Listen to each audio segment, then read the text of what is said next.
Hello, welcome to my talk, Turbocharging Software Development Velocity with VMware Tanzu and Azure. My name is Adib Saikali. I'm a principal platform architect with the VMware Modern Application Business Unit, or VMware Tanzu. And what that means is that I spend all my time helping customers move applications to the cloud and or helping them figure out how to implement new applications in a cloud-native way. And I've been doing this for the past 7 years with VMware. I'm also writing a book for Manning. It's called Cloud Native Application Security. This book is going to be in the Manning Early Access Program soon, and it's my attempt at explaining security concepts in a developer-friendly way. So you can summarize this whole talk with just this diagram.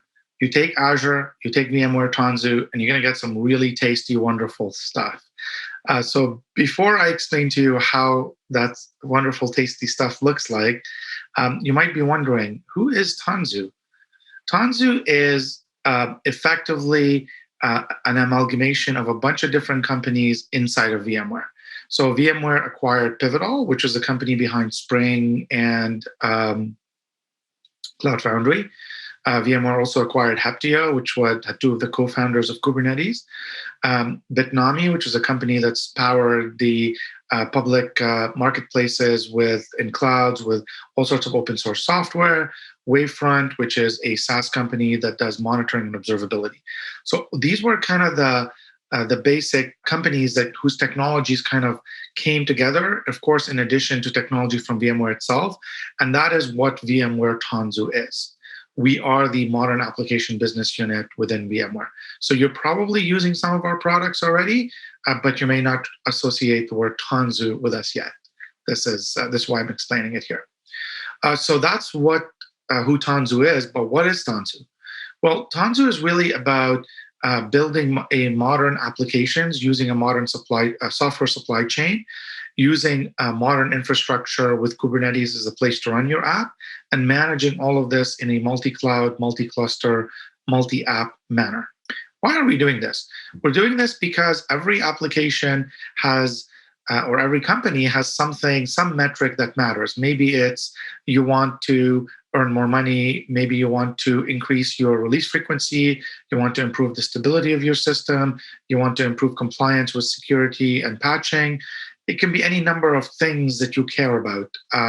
And a good example of that, of some of the results that our customers care about, is how quickly they can actually get stuff to market. So this is a good example is Fiserv. They make software that lots of banks use.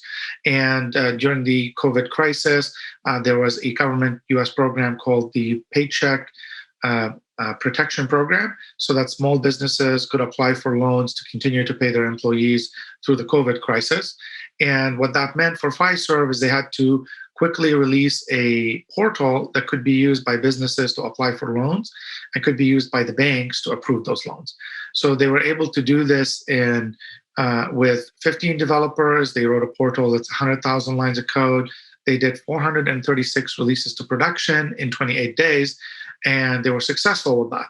Now, this is kind of a bit of an extreme situation in the sense of COVID, but a very typical situation for customers that are using Tanzu to actually build their software and run it. And this kind of transformation is only possible if you do both a technology change and a culture change. We really are about that virtuous cycle whereby you want to change how you work, you want to do DevOps, you want to do Agile, you want to do microservices, and if you try to do those things but you don't upgrade your platforms, you're going to be stuck on the challenge of working with old legacy platforms. If you change your legacy platforms to more cloud-native platforms, but you don't change how you're working, you're going to get some benefits, but not all the benefits. It's really that virtuous cycle between the two that's important to get right. So to tell the story of Tanzu, I'm going to talk to you about a simple scenario. Let's say you have a bunch of developers and a product manager, and you have an idea, and what you'd like to do is get your idea into production so that your users can actually benefit from your application.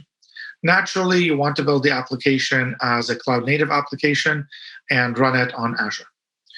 And in order to do that, the first question you have to ask yourself is, how do I architect the application in a cloud native way? That might mean that you might want to use microservices in the design of your application. And if that's the case, one of the things that's going to happen is you're going to discover that the technical complexity for implementing the application has gone up.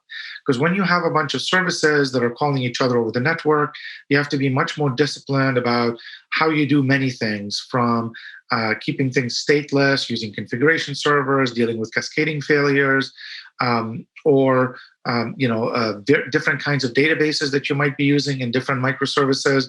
Overall, these are technical problems that you need to solve at the framework level in whatever your favorite programming language is. One of the key technologies that we have in Tanzu is the Spring Cloud, which is a Java-based framework that is used to build cloud-native applications. It gives you all of the key components that you need, from a service registry for your services to discover each other, to embeddable API gateways, a configuration server, a support for distributed tracing, so you can see how requests are flowing through multiple microservices, to logging and monitoring of your applications, so that you can produce metrics that go into your favorite monitoring solutions, to abstractions that make it easy to work with various types of databases, be they SQL databases or NoSQL databases. And one of the cool features is that there is a Spring Cloud Azure module, and that makes it possible to easily leverage features of Azure within your Spring Cloud application. So for example, let's say you want to use Azure Key Vault or Azure Event Hub or Azure Document DB or any one of the wonderful services available on Azure for architecting your application. So that's really what Spring Cloud is about. Now, one of the things I commonly hear from customers is that it's hard to hire and retain talent. And one of the beautiful things about Spring Cloud and Spring in general is it's incredibly popular. 6 out of 10 Java developers are already familiar with Spring. And we see these in the numbers ourselves because we run a service called start.spring.io, where there have been 15 million Spring projects that have been created in 2019.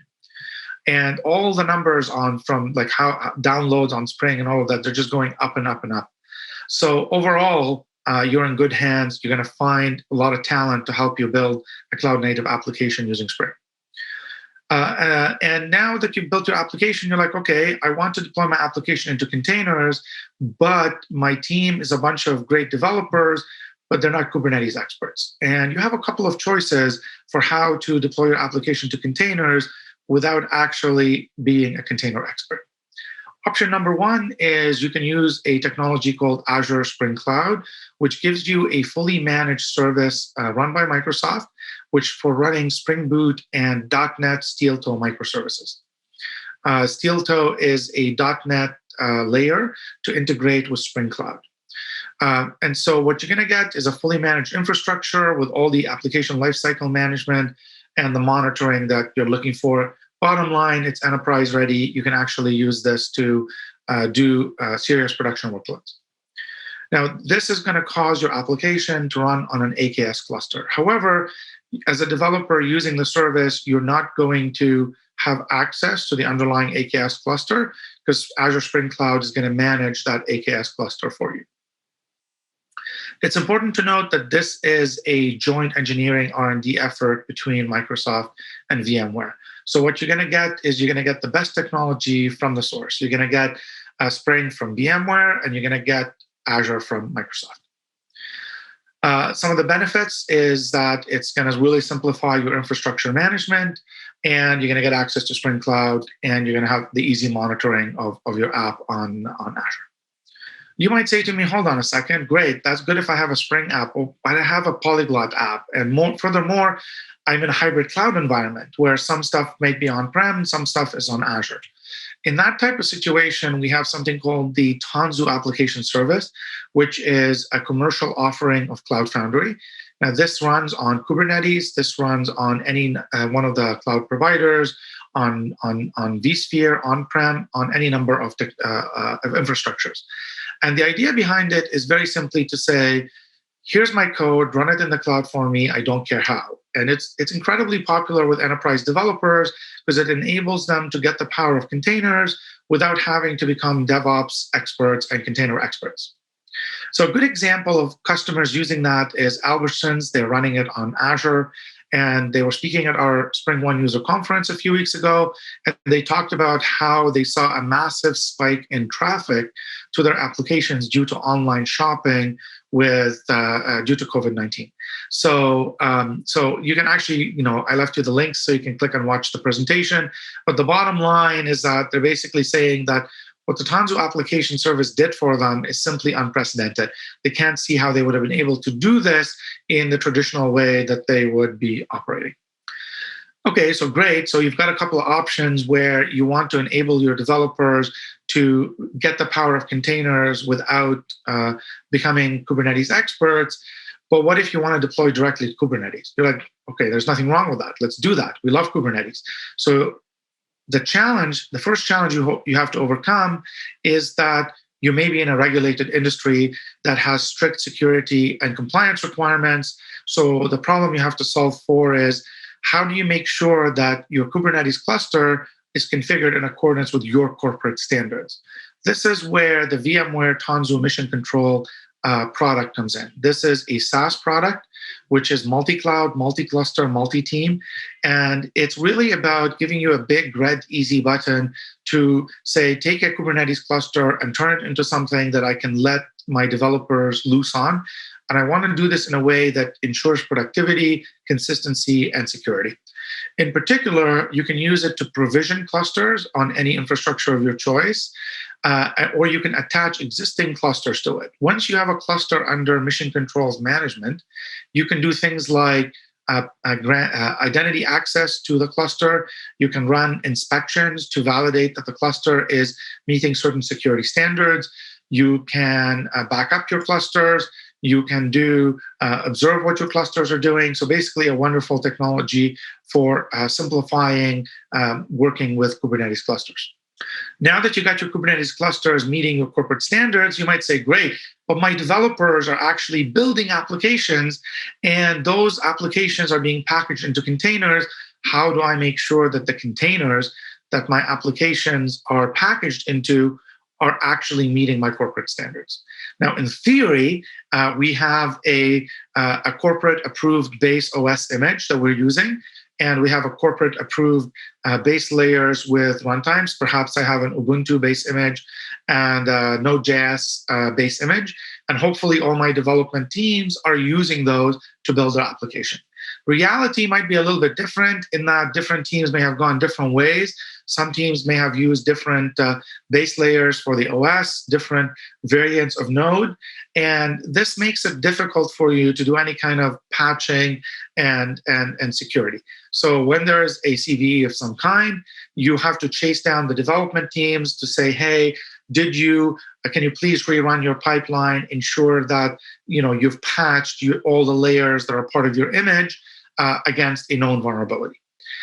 That's not a scalable way. It's a little bit of a pain for compliance and security, and it leads to manual processes being added and gates to make sure that the dev teams are actually following the corporate rules. So rather than forcing human review process, you could switch instead and leverage cloud-native build packs.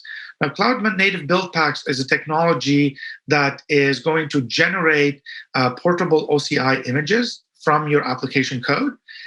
These images will be generated in a modular way following best practices for how to layer images for that particular technology. It's going to lead to incredibly fast builds and, most importantly, highly reproducible images, and ensure that you're not doing things like running privileged containers. This was built in collaboration with Heroku and the wider CNCF community. This is really taking Cloud Foundry's and Heroku's build packs and evolving them to be native to Kubernetes. So in summary, the developer writes the code, the cloud native build pack will locate the dependencies and the operating system runtime. So once you have cloud native build packs, you can combine them with a technology called KPack, which is open source. What KPack is going to do is this is about like kind of bringing this into real-time continuous application of this technology. So we're going to have stacks, which are the base layer images. These could be things like your Ubuntu base image that you're going to use to run your runtime, language runtime on. You can have a bunch of build packs. For example, I could have a Java build pack, which is going to locate a JDK for me. I could have a build pack that might be, say, a Dynatrace build pack, and that's going to find the Dynatrace agent and install it into my container and configure my JVM startup command line arguments in order to have that container be monitored by Dynatrace. Or it could be New Relic, or it could be App Dynamics, or whatever you happen to want. So there's a community of organizations and teams that have created quite a lot of these cloud native build packs that you can just use out of the box. You don't have to reinvent the wheel on the best practices for how to containerize a particular language runtime. So you take the stacks, you take the build packs, you create this thing called a custom builder. That builder gets turned into a container that you publish into your container registry. Now, once you have that, KPack is going to monitor your Git repositories, and whenever you have a new commit, it's going to notice that, it's going to run the builder, and it's going to create a new container image, which will be following all the best practices for containerizing that particular type of application. So this is really wonderful because you're making it easy for your development teams to do the right thing. No longer do your development teams have to know how to write a Docker file and have to be experts and pay attention to how they've layered their images and all that kind of stuff. There's another benefit, which is how do you mass patch all of the base layers? If I have a container registry with 1,000 containers and I'm using this technology, so all of them are based on, say, the same Ubuntu base image. All right, now there's a CVE against that Ubuntu base image.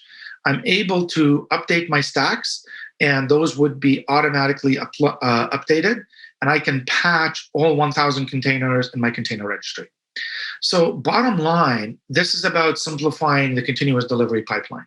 So we have a service, a commercial offering called the Tanzu Build Service, which is built on top of KPack and Cloud Native Build Packs. And what that will do is it makes it easy for you once you've compiled your code on your favorite continuous delivery server. You can then the build service can then kick in, containerize your code, publish that container to a container registry, and that container being on the container registry could then trigger further pipelines that will deploy to your dev cluster and then do promotions to staging and prod and all that kind of stuff. So that's kind of what the build service is all about, making it simple to containerize images. So now we've got our Kubernetes clusters in a good state. They're being managed by Tanzu Mission Control and are compliant. We've got our container images compliant because we are building them with the application, with the build service. But we might have further open source components that we're using. Maybe you're using Redis and you have to get your Redis from somewhere, or MySQL, or any number of other commonly used open source packages. In that case, how can you make sure that you know where did this open source package come from? What license does it use? How was it compiled? What operating system image was it compiled on? Which CVEs are known against it? This is what the Tanzu application catalog does for you. It is a collection of ready-made containers and Helm charts that are coming from the Bitnami collection. Bitnami is a company that's been around for 10 plus years, which was acquired by VMware. And what Bitnami did is they kind of industrialized the taking of upstream open source projects, compiling them, testing that they're compiled correctly, monitoring the upstream sources for patches and CVEs, and making sure you have access to those quickly. And we do this in the application catalog, not just with containers, but we actually do it for different environments. So you might say, well, give me Redis compiled on Ubuntu, give me Redis compiled on CentOS, give me Redis compiled package as a container. Okay. By the numbers, this has been around for 10 plus years. So there's a million plus installs per month of the Bitnami collection, 1.5 billion hours of compute consumed on the hyperscalers using the Bitnami market items in the various cloud provider marketplaces. So now we've got into a good state because the Kubernetes clusters are compliant, the application container images are compliant, and any open source tooling that you're using is also coming from a well-known place. But you have this nasty person. He has a name. It's called Murphy, or what's known as Murphy's Laws, where things are going to break in production at the worst possible moment. So how can you quickly get to root cause analysis of what's going on in your cloud native application? In this scenario, we have a technology called Tanzu Observability by Wavefront, which is a SaaS offering that acts effectively as a data lake. You can use it to collect all of your application metrics, all of your distributed traces, histograms, and what it allows you to do is to build a 360-degree view of what's going on. So you can collect data from your virtual machines, from your Kubernetes clusters, from the apps inside the clusters.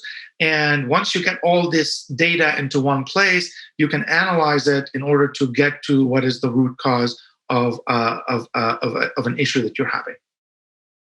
All right, but you know what? With microservices, we have a lot of them, and then we need to connect all of them. And in a hybrid cloud environment, you might have to span from public cloud to private cloud, or between different regions, just lots of different things that need to be connected with each other. We do have a service mesh offering called Tanzu Service Mesh, and it's really about connecting all these components together. And so, to kind of take a step back and see, what is Tanzu really all about? Tanzu is about your developers being able to build cloud-native applications using a cloud-native application architecture in Java and in .NET. It's about being able to containerize those applications using cloud-native build packs, following the best practices for containerizing different language runtimes. It's about being able to publish those containers into your favorite container registry, then deploying that to Kubernetes clusters, and where those Kubernetes clusters are being managed by Tanzu Mission Control, so that you can have the right kind of guardrails on the clusters, where you can observe what's going on in your application and in your clusters using Tanzu Observability. And you can connect all these pieces together with Tanzu Service Mesh so that you can quickly go from idea to application in production, right? That is fundamentally what Tanzu is all about. So, summarized briefly, it's a modern software supply chain using modern infrastructure with Kubernetes being managed in a multi-cloud, multi-cluster, multi-app fashion, so that you can set up that kind of a virtuous cycle between your technology and culture. This is how we're turbocharging software development speed. This is also an area where Pivotal Labs comes in to help you adopt all of these modern ways of building software, so that you can produce the kind of results that Fiserv was able to produce, where you have a team of 15 developers write 100,000 lines of code and go to production 436 times in 28 days. Really, at the end of the day, this is about you being able to leverage Azure and leverage Tanzu to create really yummy things for your customers and your stakeholders. So I really hope that you're inspired to go out and check out the Tanzu portfolio on Azure. You can consume the portfolio of Tanzu products collectively as one big giant unit, or you can pick and choose the parts of the portfolio that makes sense for you. For example, you could decide to use the build service by itself. You could decide to use the application service. You could decide to use mission control or Tanzu observability. It's really up to you, but I hope you give them all a good take them out for a spin. So have a great day, and thank you for your time.